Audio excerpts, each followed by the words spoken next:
Lagi rame, tagar kabur aja dulu, di mana anak muda di Indonesia ngajakin keluar negeri untuk cari kerja.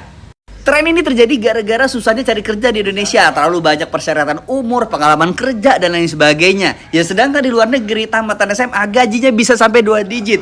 Di Indonesia, lu kuliah sampai S1, ngabisin duit puluhan sampai ratusan juta, gaji UMR yang cukup buat makan doang. Yang bahkan kalau anak muda zaman sekarang mau beli tanah atau mau beli rumah, nggak akan dapat lu kerja puluhan tahun pun. Bahkan ketika lu terima kerja, lu harus ngelewatin ujian lagi. Ujiannya lebih dari ujian cunin, di mana lu harus siap lembur, siap dipekerjakan di luar kota, siap di bawah tekanan, harus bisa senam, punya saringan, mengalahkan Akatsuki, dan memberantas korupsi.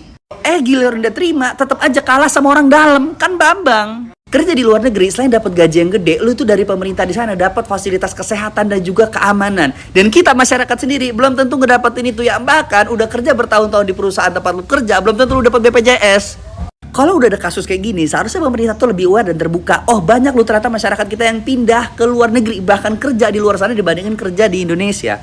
Nah, pemerintah bilangnya mau generasi emas. Ini generasi emas di mana? Kalau generasi emasnya malah mengabdinya di negeri orang, bukan di negeri sendiri, tau nggak?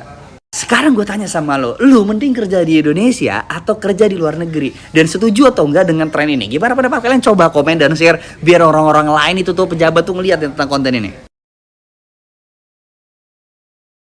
Anak-anak muda yang harusnya jadi motor, jadi pelopor bangsa gitu ya, yang nantinya akan menjadi aktor utama dalam menjalankan misi Indonesia Emas 2045, malah berpindah ke warganegaraan. Ya ini sih impact dari ketidakbecusan pemerintah ya dalam memberikan kenyamanan, memberikan masa depan yang cerah untuk anak-anak bangsa. Ya gue gak bilang zamannya Pak Prabowo ya, karena kan Pak Prabowo baru mulai gitu ya. Tapi at least ya, pemerintahan Pak Prabowo harus aware sama ini gitu. Udah mulai dilihat nih, kenapa kok bisa ada sekitar ribuan gitu ya anak-anak muda Indonesia akhirnya berpindah ke warganegaraan. Ya walaupun kita sebagai warga negara ya tahu persis gitu ya, ini pasti karena ketidakstabilan ekonomi, nggak ada masa depan di pekerjaan, gaji kurang, pajak mulai dinaik-naikin, dan ditambah kurangnya pemerintah untuk fokus dalam mengapresiasi dan juga mencari nih potensi-potensi anak bangsa yang nantinya akan berinovasi gitu, ujung-ujungnya untuk negara kita juga. Terus juga ini pastinya karena rasa frustasi dari anak-anak muda gitu, karena ya yang kita tahu ya begini-gini aja Indonesia, birokrasinya tuh bobrok, mau bikin apa-apa tuh susah,